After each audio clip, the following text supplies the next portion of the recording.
दोस्तों, मेरी शादी बड़ी धूमधाम से हुई थी। मैं अपनी ससुराल गई थी। मुझे एक सजाए बेड पर बैठा दिया गया था, लेकिन मुझे नहीं पता था कि मेरे पति का दोस्त ही मुझे, क्योंकि मैं इसी तरह घूंघट ओढ़े हुए अपने पति का इंतजार कर रही थी। जब वह मेरे कमरे में आए, मैंने उन्हें देखा। मेरे पति बहुत ही हैंडसम और नौजवान इंसान थे। उसे देखते ही कोई भी लड़की उस पर फिदा हो सकती थी, लेकिन उसके चेहरे पर बहुत ज्यादा गुस्सा था। उसके बाद मैं और भी ज्यादा हैरान हो गई जब उस आदमी पर मेरी नजर पड़ी जो कि मेरे पति के पीछे खड़ा था। मैं उसे देखते ही रह गई।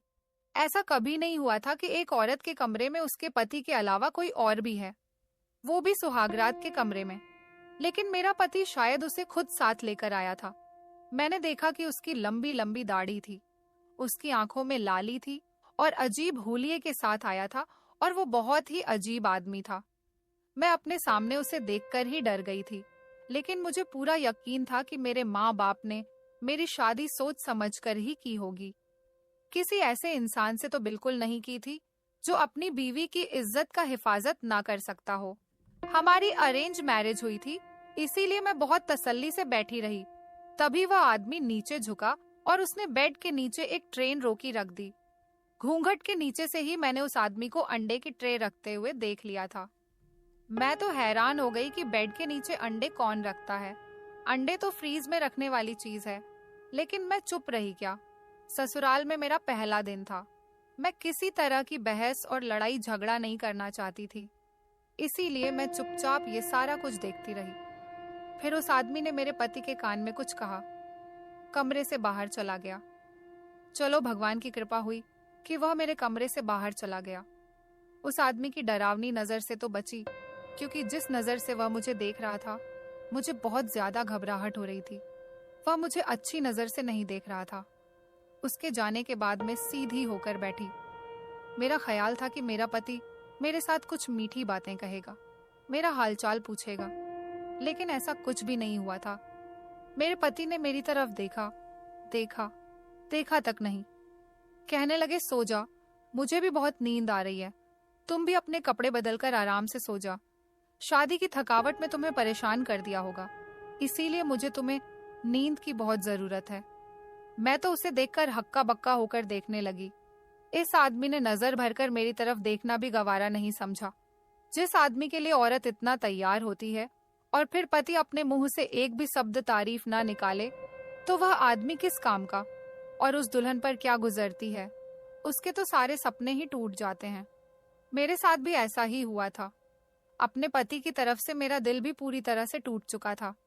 मैंने ये बात उनसे बोल भी दिया कि संजय, आपने तो मेरा दिल तोड़ दिया। मेरी बात सुनकर संजय जोर से हंसा था। कहने लगे कि कोई बात नहीं, दिल टूट गया, फिर से जुड़ जाएगा। लेकिन ध्यान रखना, पेड़ के नीचे रखे हुए अंडे नहीं टूटने चाहिए। दिल टूटता है तो जुड़ भी जाता है। वैसे मैंने सुना है औरतों के दिल बड़े नाजुक होते हैं। यह कहकर संजय फिर से हंसने लगा। फिर सोचने वाले अंदाज में बोला, अरे मैं तो भूल ही गया था, तुम्हें मेरे कमरे में नहीं होना चाहिए था। तुम्हें तो मम्मी के कमरे में होना चाहिए। मैंने अपनी मम्मी से कहा भी था। लगता है कि उन्हें मेरी बात समझ नहीं आई। आपने क्या बात कही थी? मैंने बड़ी हैरानी से पूछा। मेरे पति ने अजीब और अनोखी बात बोली। संजय कहने लगा कि मैंने अपनी मम्मी से कहा था कि 40 दिन तक तुम्हें अपने कमरे में रखे, लेकिन तुम तो यहाँ बैठी हो। अपने पति की यह बातें सुनकर मुझे बहुत अजीब लगा। संजय फिर बोलने लगा, मैं चाहता हूँ कि तुम्हारी तरफ न देखूं। तुम जाओ, कपड़े बदलकर सो जाओ। मैं दूसरे कमरे में चला जाता हूँ, और इस बात का ध्यान रखना कि कल से तुम मेरे कमरे में नहीं होगी, बल्कि मेरी मम्मी के कमरे में रहोगी। यही तुम्हारे लिए अच्छा है। उम्मीद है कि तुम इस बात पर कोई बहस नहीं करोगी। मैंने इसीलिए तुमसे शादी की थी कि तुम एक सीधी सादी और शर्मीली सी लड़की हो। बेशर्म लड़कियों की तरह अपने पति के साथ रहने की जिद नहीं करोगी। मैं हैरान होकर अपने पति की बात सुनने लगी थी। भला पति के साथ में रहना कौन सी बेशर्मी होती है? लेकिन मेरे पति की सोच बहुत पुराने जमाने की लग रही थी। मैंने कुछ कहने के लिए मुंह खोला, फिर मैं यह सोचकर चुप हो गई कि अभी शायद संजय मेरी कोई बात न सुने। मैं चुपचाप बैठ गई और आगे के बारे में सोचने लगी। मैंने सोचा, हो सकता है कि समय के साथ सब कुछ ठीक हो जाए। मैंने सोचा सुबह उठकर अपनी सास से बात करूंगी, हो सकता है इस समस्या का समाधान उनके पास हो। संजय का व्यवहार मेरी समझ में नहीं आ रहा था। शायद मेरी सास मुझे कुछ समझा सके कि संजय ऐसा क्यों कर रहा है, और यही सोचते हुए मैं सो गई। सुबह होते ही मेरी सास ने दरवाजे पर नॉक किया। मैंने दरवाजा खोला। सामने मेरी सास मुस्कुराते हुए चेहरे के साथ खड़ी थी। मुझसे कहने लगी कि कैसा लगा तुम्हें मेरा बेटा? उम्मीद है कि तुम अपनी आने वाली खुशहाल जिंदगी की शुरुआत कर चुकी हो। सास की बात सुनते ही मेरी आंखों में आंसू आ गए। उनके गले लग गई और कहने लगी कि नहीं मम्मी जी, ऐसी कुछ भी नहीं हुआ है। आपके बेटे ने तो मुझसे बात भी नहीं की, उल्टा मुझसे कहते हैं कि तुम मम्मी के कमरे में रहो। भला ये कौन सा रिवाज है? हमारे यहाँ तो शादियां होती हैं तो दुल्हन अपने दूल्हे के साथ ही रहती है। मैं नहीं जानती थी कि मैंने क्या गलती की है, लेकिन मैंने तो यही सुना है कि पत्नी हमेशा पति के साथ ही रहती है। लेकिन मेरा पति अजीबोगरीब बातें करता है। अब आप ही समझाइए और बताइए कि मैं क्या करूं। मेरी बात सुनकर मेरी सास का रवैया एकदम से बदल गया। वह मुझसे हमदर्दी करने के बजाय एकदम से गुस्से में आकर बोली, अरे कैसी पत्नी हो तुम? अपने पति की पहली रात में भी बस में न कर सकी। अरे औरत तो वह चीज है जिसके सामने पत्थर से पत्थर आदमी भी पिघल जाए। लेकिन आजकल की लड़कियों को तो पता नहीं क्या हो गया है, अपने ही मौज मस्ती में लगी रहती है। दुनियादारी की कोई फिक्र ही नहीं है। तुम्हें तो अपना घर बसाना भी नहीं आता। अरे हमारी देखो, पहली रात में ही पति को इतनी सेवा की थी कि वह मेरे मुरीद हो गए थे। चलो भाई, अब क्या कर सकते हैं? जब संजय ने कह दिया कि तुम मेरे कमरे में ही रहोगी, तो अब यही करना होगा। अब मैं कुछ नहीं कर सकती। हमारे यहाँ मर्दों की ही चलती है।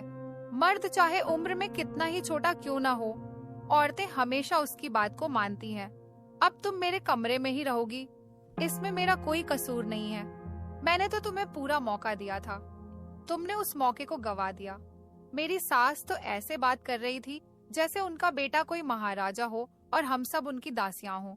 अभी मैं यही सब कुछ सोच रही थी कि मेरी सास बोली, मैं तुम लोगों के लिए इतना तो कर सकती हूँ कि मेरा कमरा ऊपर वाले फ्लोर पर है तो मैं नीचे वाले फ्लोर पर आ जाती हूँ और संजय के बराबर वाले कमरे में शिफ्ट हो जाती हूँ। इस तरह तुम दोनों आपस में थोड़ा टाइम बांट भी सकते हो। नहीं तो लोग बातें बनाने लगेंगे कि पति पत्नी का रिश्ता आपस में ठीक नहीं है और तुम लोगों के बीच मैं नहीं आना चाहती। मुझे अपनी सास की यह बात पसंद आई। मैंने सोचा चलो इस तरह मैं संजय के सामने रहूंगी। संजय मुझे देखेगा तो उसकी नाराजगी दूर हो जाएगी और धीरे धीरे हमारा रिश्ता भी ठीक हो जाएगा। मेरे ससुराल में सब लोग ही अजीब थे, ज्यादातर अपने कमरे के अंदर बंद रहते थे। मैं धीरे धीरे अपने ससुराल के तौर तरीके सीख रही थी। मेरा एक शादीशुदा ननद भी थी, वह भी यही रहती थी। अपने पति के साथ वह भी ज्यादातर अपने कमरे में ही रहती थी। और फिर एक दिन ऐसा हुआ जिसकी मुझे बिल्कुल भी उम्मीद नहीं थी। मैं अपनी सास के कमरे हुई लेटी थी। नींद तो नहीं आई थी, बस ऐसे ही आंखें बंद करके लेटी हुई थी। तभी मुझे लगा कि बाहर गेट पर कोई है। मैंने उठकर कमरे की खिड़की से देखा तो संजय घर के बाहर गेट से अंदर आ रहे थे। लेकिन यह देखकर तो मेरे सर पर आसमान गिर पड़ा था कि उनके साथ में एक लड़की भी थी। बहुत ही खूबसूरत लड़की थी। काले लंबे बाल उसकी कमर तक आ रहे थे, चमकदार आंखें, गोरी रंगत, बहुत ही सुंदर थी वो लड़की। उसने बहुत ही मॉडर्न कपड़े पहन रखे थे। उसके पीछे पीछे वही आदमी था जो उस दिन मेरी सुहागरात में मेरे कमरे में मेरे पति के साथ आया था। उस आदमी को देखकर मुझे फिर से डर लगने लगा था। बहुत ही अजीब सी शक्ल थी उसकी, आंखों में वही लाली, चेहरे पर लंबी लंबी दाढ़ी, मूंछ के बाल भी बहुत ज्यादा लंबे लंबे से बहुत ही डरावनी शक्ल थी उसकी। फिर ख्याल आया कि कहीं फिर वही इस लड़की को घर में लेकर तो नहीं आया है। पहला ख्याल दिल में यही था कि कहीं संजय से शादी तो नहीं कर रहा है। अब तक संजय ने मुझसे कोई बात नहीं की थी, हमेशा मुझे नजरअंदाज कर देता था। मैं उसके सामने आ जाती तब भी मुझे नजरअंदाज करके आगे बढ़ जाता। लेकिन मैंने दिल ही दिल में सोच लिया था कि मैं संजय को ऐसा नहीं करने दूंगी। आखिर मैं उसकी पत्नी हूँ और मेरी इजाजत के बिना संजय दूसरी शादी नहीं कर सकता। मुझे एकदम से बहुत गुस्सा आ गया था और गुस्से की हालत में संजय के सामने जाकर खड़ी हो गई। संजय ने मुझे अपने सामने से हटाता हुआ अपने कमरे की तरफ बढ़ने लगा। मैंने संजय को पीछे से आवाज दी कि संजय, मुझे तुमसे कुछ बात करनी है, लेकिन संजय ने मेरी बात पर कोई जवाब नहीं दिया। वह अपने कमरे में चला गया था। साथ में वह लड़की और वह आदमी भी उसके साथ कमरे में चले गए। मैं संजय के पीछे पीछे कमरे में जाने लगी। संजय ने मुझे बाहर धकेलकर कमरा अंदर से बंद कर लिया। मैंने कमरे के बाहर से ही चीख कर कहा कि संजय, तुम ये गलत कर रहे हो, तुम ऐसा नहीं कर सकते। लड़की के साथ अंदर कमरे में क्या कर रहे हो? इस बार राहुल ने मेरी बात का जवाब दिया। वह बोला, तुम बेवकूफ हो, मैं इस लड़की के साथ कमरे में अकेला नहीं हूँ, ये बाबा जी तो मेरे साथ है, तुम जाओ, जाकर सो जाओ। संजय की बात सुनकर मैं फिर से गुस्से में बोली थी। मैंने कहा कि संजय, मुझे बेवकूफ मत समझो, मैं इतनी बेवकूफ नहीं हूँ जितना तुम मुझे समझते हो। मैं तुम्हारे इरादे जान गई हूँ, तुम जरूर इस लड़की से शादी करना चाहते हो, मैं तुम्हें सब कुछ जान गई हूँ। मैं ऐसा हरगिज नहीं होने दूंगी। तुमने मुझसे शादी की है, मैं तुम्हारी पत्नी हूँ और हमारी शादी को अभी दिन ही कितने हुए हैं। अगर तुमने मेरे साथ ये सब करना था तो फिर मेरी जिंदगी बर्बाद क्यों की? इस लड़की से पहले ही शादी कर लेते। लेकिन अब जब मेरी शादी तुम्हारे साथ हो गई है तो मैं इस घर में सौतन बर्दाश्त नहीं करूंगी। मैं तुम्हारी दूसरी शादी हरगिज नहीं होने दूंगी।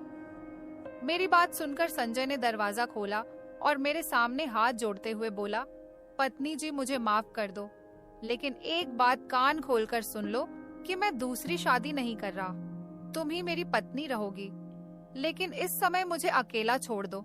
संजय की बातें सुनकर दिल को थोड़ा सुकून मिला कि कम से कम संजय इस रिश्ते को निभाने की बात तो कर रहा है। लेकिन मेरी नजर फिर उस लड़की पर जाकर अटक गई कि यह लड़की इस घर में क्या कर रही है, और फिर मैं उस आदमी को देखने लगी। वह सामने ही खड़ा अजीब नजरों से मुझे घूर रहा था। उसकी अजीब नजरों में से मैं डर गई थी। संजय फिर थोड़ा गुस्से में बोला, जाओ, अपने कमरे में जाओ और सो जा। मेरे पति की बात करने के अंदाज में बिल्कुल भी अपनापन नहीं होता था। वह बहुत ही कठोरता से बात करता, लेकिन अब तो मुझे संजय की इस तरह की बात करने की आदत पड़ गई थी।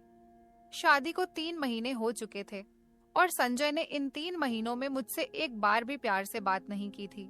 मैंने संजय से ज्यादा बहस करना ठीक नहीं समझा। संजय की बातों से इतना तो मुझे लगा था कि संजय उस लड़की से शादी नहीं करने वाला है, लेकिन फिर भी दिमाग में अजीब अजीब से ख्याल आ रहे थे। पता नहीं संजय उस लड़की को घर क्यों लाया था। संजय ने दरवाजा बंद कर लिया था। मैं भी चुपचाप अपने कमरे में आकर लेट गई। मेरी सास गहरी नींद में सो रही थी, लेकिन मेरे आंखों में नींद नहीं थी। फिर मैंने सोचा कि मुझे अपने घर को बचाने का भरपूर कोशिश करना चाहिए।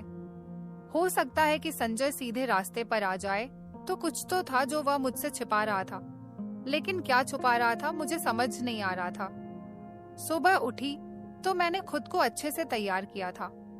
मैंने सोचा था कि अब ज्यादा संजय से पास रहने की कोशिश करूंगी, और यही सोचकर अच्छे से तैयार होकर मैं संजय के पास कमरे में चली गई। लेकिन यह क्या, कमरे की हालत तो देखकर मैं दंग ही रह गई। पूरा कमरा टोने टोटके के सामानों से भरा पड़ा था। वह पापा भी मौजूद था। मुझे देखकर संजय पहले हड़बड़ाया, फिर गुस्से में मेरे पास आकर बोला, तुम यहाँ क्या कर रही? तुमसे मना किया था, अपने कमरे में आने के लिए चाबी यहाँ से। संजय ने मेरा हाथ पकड़कर मुझे कमरे से बाहर निकालना चाहा, लेकिन मैं वहां से नहीं हिली, वहीं खड़ी रही। मैंने गुस्से में कहा कि संजय, तुम सब क्या कर रहे हो? तुम जरूर कुछ गलत काम कर रहे हो। मुझे बताओ, मैं तुम्हें ये सब कुछ नहीं करने दूंगी। तुम ढोंगी बाबाओं को नहीं जानते, लेकिन इन बाबाओं को मैं बहुत अच्छी तरह से पहचानती हूँ। मैं तुम्हें इन बाबाओं के झांसे में नहीं आने दूंगी। मैंने गहरी भरी निगाह उस बाबा पर डाली थी।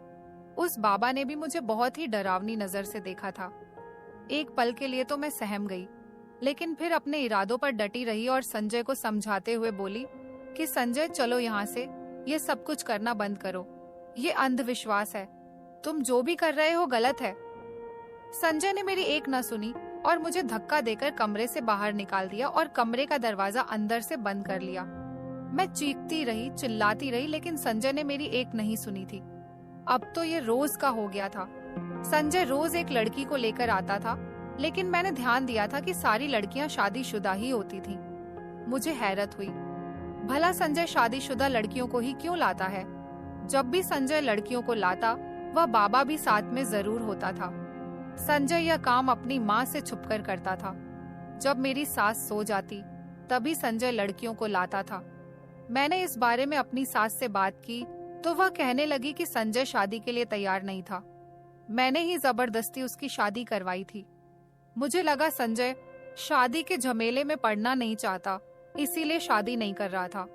मैंने सोचा शादी होने के बाद वो खुद ही अपनी जिम्मेदारियों को समझने लगेगा, लेकिन उसने तो तुम्हें पहले ही रात को कमरे से निकाल दिया। मैं पूरी कोशिश कर रही हूँ कि तुम दोनों के बीच में शादीशुदा जिंदगी की शुरुआत हो जाए। मैं अपनी सास को लड़की वाली बात बताने से रह गई थी। मैंने सोचा कि अगर मैं सास को यह सब बातें बता दूंगी तो हो सकता है मेरी सास संजय से इस बारे में बात करे और संजय चौकन्ना हो जाए। मैं नहीं चाहती थी कि संजय चौकन्ना हो, क्योंकि मैं संजय को सच जानना चाहती थी कि आखिर वह यह सब क्यों कर रहा है। सब पता लगाना चाहती थी और उसका एक ही तरीका था कि संजय को इस बात का पता नहीं चलना चाहिए कि उसकी माँ उसकी हरकतों के बारे में पता है। नहीं तो हो सकता है कि संजय लड़कियां घर पर लाने के बजाय कहीं और ले जाना शुरू कर दें। अगली रात जब मेरी सास गहरी नींद में सो गई थी तो मैं चुपके से उठकर संजय के कमरे में आ गई थी। अभी संजय के आने का समय नहीं हुआ था। संजय के आने में अभी 10 मिनट बाकी थे। मैं एक ऐसी जगह पर छुपकर बैठ गई जहां से मुझे कमरे का पूरा नजारा देखने को मिल सकता था, लेकिन संजय मुझे नहीं देख सकता था। अभी मुझे बैठे हुए 10 मिनट हुए थे कि तभी मुझे बाहर से किसी के आने की आवाज सुनाई दी। यह संजय ही था और वह अजीब सा बाबा भी उसके साथ था। जब वह दोनों कमरे में दाखिल हुए तो मैंने देखा कि आज कोई औरत उनके साथ नहीं थी। यह देखकर मुझे बहुत निराशा हुई। मैंने सोचा सारी मेहनत बेकार चली गई। लेकिन अभी मैं यह सब सोच ही रही थी कि मुझे उस बाबा की बोलने की आवाज आई। वह कह रहा था कि संजय, तुम्हें अपनी पत्नी का कुछ करना पड़ेगा। अगर वह ऐसे ही हमारे काम में टांग लड़ाती रही तो हमारा धंधा चौपट हो जाएगा। नया नया धंधा जमा है और चल भी खूब अच्छे से रहा है, लेकिन तुम्हारी पत्नी अगर ऐसे ही बीच में आती रही तो इसे चौपट होने में देर नहीं लगेगी। मैं सब कुछ सुन रही थी और चुपचाप खड़ी थी। और किस धंधे की बात कर रहे थे? मैंने अपना दिमाग लगाया, जल्दी से अपना मोबाइल फोन निकाला। मैंने उसका कैमरा ऑन किया और वीडियो बनाने लगी। संजय बहुत ही गंदी हंसी हंसकर बोला, उस औरत का क्या मजाल है जो मेरे काम में टांग अड़ाई कि 1 मिनट में उसको घर से चलता करूंगा। वह तुम्हें अपनी माँ की वजह से चुप नहीं तो उसे कब का घर से निकाल चुका होता। संजय की बातें सुनकर मेरे दिमाग की नस फटने लगी थी। ये संजय कैसी बातें कर रहा था? मेरी आंखों से आंसू बहने लगे थे। मैंने तो अपने माँ बाप की आज्ञा पर सर झुका लिया था। मैंने सोचा था कि मेरे माँ बाप ने मेरे लिए जो लड़का पसंद किया है वह अच्छा ही होगा, लेकिन मेरी किस्मत ही फूटी थी जो मेरे नसीब में एक धोखेबाज इंसान मिला था। कुछ देर तक दोनों पीने पिलाने का दौर चलता रहा। आपस में ऐसी ही बातें कर रहे थे कि मैंने अपने कानों पर उंगलियां डाल ली कि कितना गिरा हुआ इंसान था संजय, और तू को अपने पैर की जूती समझता था। बहुत देर बाद संजय उस बाबा को छोड़ने गेट तक आया और मेरे पास यही मौका था कि मैं जल्दी से निकलकर अपने कमरे में आ गई। मैंने सोच लिया था कि मुझे अब क्या करना है। मुझे यह तो नहीं पता था कि संजय उन औरतों के साथ क्या करता था, लेकिन इतना जरूर समझ गई थी कि जरूर कुछ गलत करता था। सुबह होते ही मैंने सबसे पहला काम यह किया कि मैं पुलिस स्टेशन गई। मैंने रात की बनाई हुई वीडियो इंस्पेक्टर को दिखाई और कहा कि मेरा पति गैरकानूनी काम करता है, इसका मुझे शक है। अगर आप मेरी मदद करें तो एक मुजरिम को पकड़वाने में मैं आपकी मदद कर सकती हूँ। उसे उसके गुनाहों की सजा जरूर मिलनी चाहिए। पुलिस वाले ने मेरी मदद करने को तैयार हो गए। मैंने कहा कि जैसे ही कल संजय और बाबा घर आते हैं मैं आपको फोन कर दूंगी, आप आ जाना और उन्हें रंगे हाथों पकड़ लेना। फिर मैं घर आ गई। जैसे तैसे करके पूरा दिन कट गया और फिर रात हुई तो मेरी सास सोने के लिए कमरे में चली गई थी। अभी उन्हें सोए 15-20 मिनट हुए थे। तभी संजय उसके साथ एक औरत भी थी। जैसे ही वह तीनों कमरे में गए मैंने पुलिस को कॉल कर दिया। पुलिस ने फौरन एक्शन और हमारे घर पर धावा बोल दिया। मैंने संजय के कमरे की तरफ इशारा किया। पुलिस वाले गेट को खुलवाकर अंदर गए और तीनों को रंगे हाथ पकड़ लिया। पुलिस की मार से संजय ने सच बोल दिया था।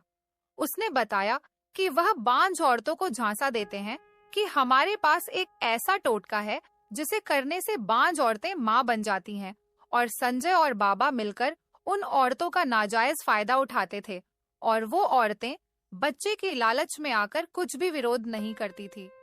उन दोनों पर अपना सब कुछ लुटाकर वो उस विश्वास के साथ चली जाती थी कि अब वो मां बन जाएंगी। दिखावे के लिए संजय उन औरतों के साथ कुछ टोटका भी करता था जिससे कि औरतों को शक न हो। वह जो अंडे मेरे बेड के नीचे रखे हुए थे, वही अंडे पर कुछ तंत्र मंत्र कर उन औरतों को पिलाया करता था। मंत्र का पढ़ने का काम बाबा करता था और औरतों से कहता था कि जादुई अंडा पीने के बाद तो मां बन जाऊंगी, और खुशी खुशी वह अंडा पी लेती थी। पुलिस ने दोनों को पकड़कर ले गई। जब मेरी सास को पता चला तो बहुत ज्यादा हुई, लेकिन अंत में उन्होंने कहा कि जो भी हुआ अच्छा ही हुआ। मैंने अपने बेटे को पहचान नहीं पाई। उसके किए की सजा जरूर मिलनी चाहिए। मैं तुम्हारी भी गुनहगार हूँ जो मैंने तुम्हारी जिंदगी बर्बाद की।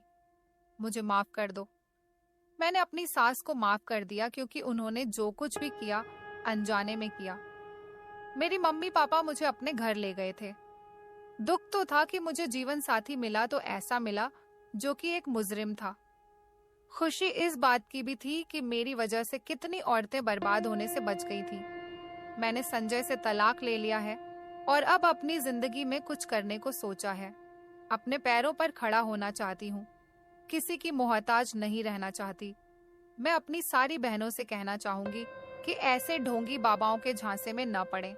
अगर कोई परेशानी है, कोई बीमारी है, तो डॉक्टर से इलाज करवाएं। बाबाओं के चक्कर में पड़कर अपनी जिंदगी बर्बाद न करें। ये सब अंधविश्वास होता है। जादू टोना टोटका कुछ नहीं होता। तो दोस्तों, उम्मीद करती हूँ आपको हमारी कहानी पसंद आई होगी। कहानी पसंद आई है तो वीडियो को लाइक करें। चैनल पर नए हैं तो चैनल को सब्सक्राइब करें और नोटिफिकेशन को जरूर दबाएं ताकि अगली अपडेट सबसे पहले आपको मिले। धन्यवाद।